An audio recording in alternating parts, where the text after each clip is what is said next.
ఒక cinema flop అయితే అది హీరో మీద వేయచ్చా, డైరెక్టర్ మీద వేయచ్చా, ఎవరి మీద వేయాలి?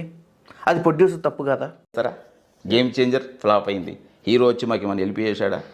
డైరెక్టర్ వచ్చి మాకు ఏమైనా హెల్ప్ చేశాడా? కనీసం ఒక కట్టసి కన్నా ఎలా ఉన్నారు మీరు ఏంటి అని కూడా ఎవరు అడగల. దిల్ రాజు, శిరీష్ వస్ రామ్ చరణ్ గారండి. ఈ మధ్య కాలంలో సినిమా కాస్ట్ భలే పెరిగిపోతుంది. దానికి కారణం ఎవరు? ప్రొడ్యూసరే. అసలు గేమ్ చేంజర్ సినిమా ఫ్లాప్ అయిద్దని దిల్ రాజు గారికి సినిమా అయిపోయిన తర్వాత ఎడిటర్ రూమ్లోనే తెలుసు. దాదాపు 7 గంటల సినిమా తీశాడు, 7.5 గంటల సినిమా అంట గేమ్ చేంజర్.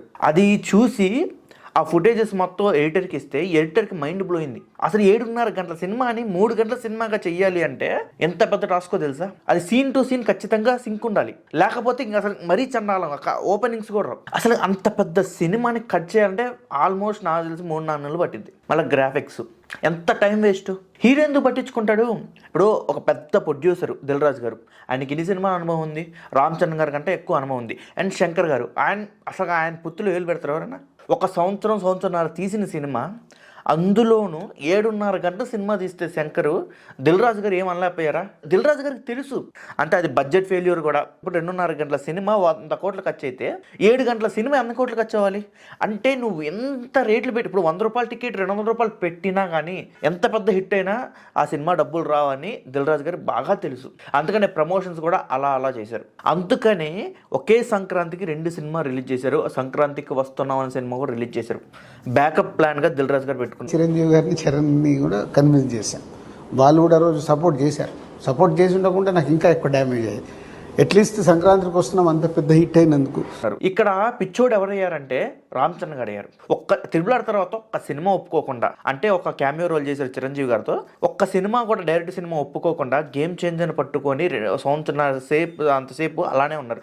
దీనికి దిల్ రాజు గారు కూడా కామెంట్స్ చేశారు, ఒక్క సినిమా కూడా ఒప్పుకోలేదు గేమ్ చేంజర్ పూర్తి అయ్యేంత వరకు అని చెప్పి రెస్పెక్ట్ ఇచ్చారు. ఆయన సినిమా ఆల్మోస్ట్ ఒకే స్టేజ్ లో కూడా ఈ సినిమా కోసం దాన్ని క్యాన్సిల్ చేశాడు. శిరీష్ గారు ఏమన్నారు నన్ను ఇంటర్వ్యూలో, ఆయన మమ్మల్ని పట్టించుకోలేదు, అసలు సినిమా రిలీజ్ అయిన తర్వాత, ఫ్లాప్ అయిన తర్వాత, అంత పెద్ద డిజాస్టర్ వచ్చిన తర్వాత మేమేంటి ఎలా ఉన్నాను కూడా పట్టించుకోలేదు రామ్ చరణ్ గారు అన్నారు. శిరీష్ గారు అలా అంటే దిల్ రాజు గారు ఏమన్నారు, నెక్స్ట్ సినిమా మేము చేస్తున్నాం అన్నారు రామ్ చరణ్తో. తొందరలోనే రామ్ చరణ్తో కూడా ఒక సూపర్ హిట్ సినిమా తీయటానికి ప్రయత్నాలు మొదలైనవి. ఆ తొందరలోనే అనౌన్స్ చేస్తాం.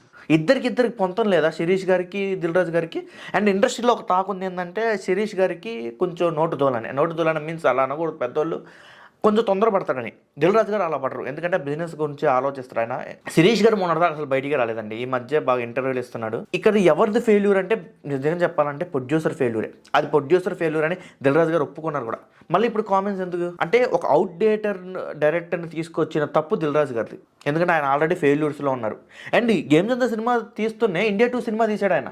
డైరెక్టర్ 2 సినిమాలు ఒకేసారి మొదలుపెట్టినా ఒక సినిమా పూర్తయిన తర్వాత ఇంకో సినిమా చేస్తాడు. అలాంటిది 2 ఈక్వల్గా చేయడం అనేది, అది ప్రొడ్యూసర్ ఒప్పుకోవడం అనేది, ప్రొడ్యూసర్ క్వశ్చన్ చేయలేకపోవడం అనేది కూడా ప్రొడ్యూసర్ తప్పే.